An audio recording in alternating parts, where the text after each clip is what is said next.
4 sons, there has to be a plan. Even to manage my high-achieving, well-behaved sons. They have no idea what it takes to run a household and start a family, much less do it with 2 working professionals.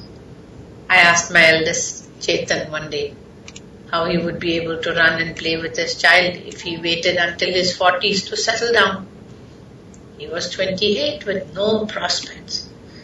I said for him to imagine 3 years from now when he finds a lovely woman on his own and discovers, because she too is 30 already, that it might take her 3 more years to have a child. I asked him whether he knew about the beginnings of degeneration in a woman's bones and a woman's metabolism after age 30. My husband Kumar couldn't be bothered about these facts. Although one time I recall after a party at PK and Ruchi Bhatt's place, when their son had brought over his latest girlfriend, Kiran turned to me in the car and said, "Do whatever it takes so that our sons never bring home anyone like that." It might sound harsh, but Kiran never speaks unless he has a fine point to make. That evening, I did not even have to ask him what he objected to in our host's son's choice of a woman to present to his parents. Anyone could see that nobody was made happy by that situation, not even the Bhatt boy himself. The girl, of course, was nice, but somehow inappropriate. She should have tried not to have stood out so much, tall and blue-eyed as she was, aloof and not helpful in the kitchen, wearing such a tight skirt that one could see the bones of her pelvic girdle sharply through the fabric. I was very glad none of our sons had joined us for the dinner party that weekend. I don't have anything against Americans. Of course, both Kiran and I work with so many. But with Chetan, how can I explain? He's such a nice boy, you see. Nice boys can sometimes get taken advantage of. The girl I have found for him in India will be 25, just a few months after they get married this spring, which I've reminded him will still give them 2 to 3 years before they have to start seriously planning their family. For the reception here in Atlanta when we return from India, I've settled on the Swan House in Buckhead. All the regular Indian-American venues were booked for Holi, which happens to be my son's favorite Indian festival. For several years, our own home was used for all the Holi festivities, but then, I don't know, the community changed. Children grew wild. Without naming names, I'll say that I noticed some of the boys and girls actually making eyes at each other. That was the end of Holi festival at our place. My other boys, Chandak, Chirag and Chitta Prasad, expressed doubts about Chetan's upcoming marriage, Of course, Chitta Prasad is still in college, but he's the one I worry most about. He didn't go far away to school like the others, but has stayed for Georgia Tech, where there are so many influences of even the local Indian girls, the ones who were born and brought up here. This is a danger to them I never realized until recently, bringing them up so freely around girls that have become foreign to their culture, girls who don't know what it means to be a little humble and accepting.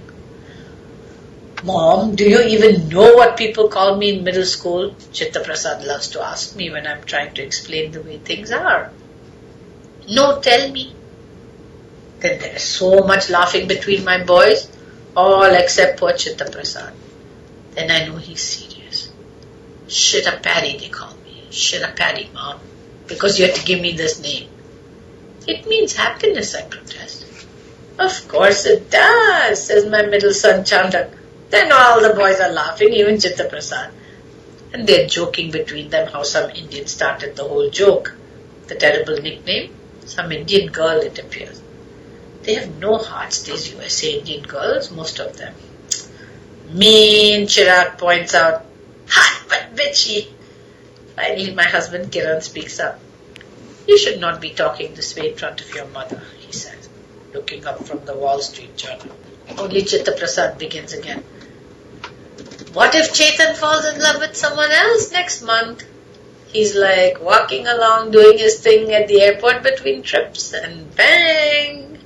He falls for someone beautiful and Indian and traditional 2 weeks before the wedding. More laughing. Then someone says, what if he's already in love with this one? Isn't that the point? I don't know which son it is that says this, but Chetan is ready to answer. Back off, everything isn't a fairy tale. More laughing. You got that one from mom, right? Honestly, Chet, mom told you that, right? Chirag laughs and laughs. Their father gets up and leaves the table. I tell Chetan, Shilpa is a lovely girl, beta. So sweet and gentle, she will make a wonderful companion. This is making me uncomfortable, Mom, he says. Then I stop. It's making you uncomfortable to talk about the woman you'll be marrying? Yes. Why? Tell me. But he doesn't. Instead he says, because you don't talk this way with your mom, Mom. Does you mean other people? All the other sons of the world? Possibly. But there he might be wrong. I gave birth to 4 sons. Where is it written that not even one of them can speak to me from the heart, speak to me seriously because of their sex? My husband is a cardiologist and I'm an internist.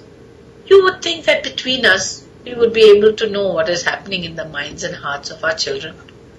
When I grew up in India, we were not raised to have secrets from our parents. We were not raised to think about things making us uncomfortable. By marrying someone from that simpler world, you see, Chetan may be changing the tide. May be guaranteeing that his children don't have to feel uncomfortable about anything.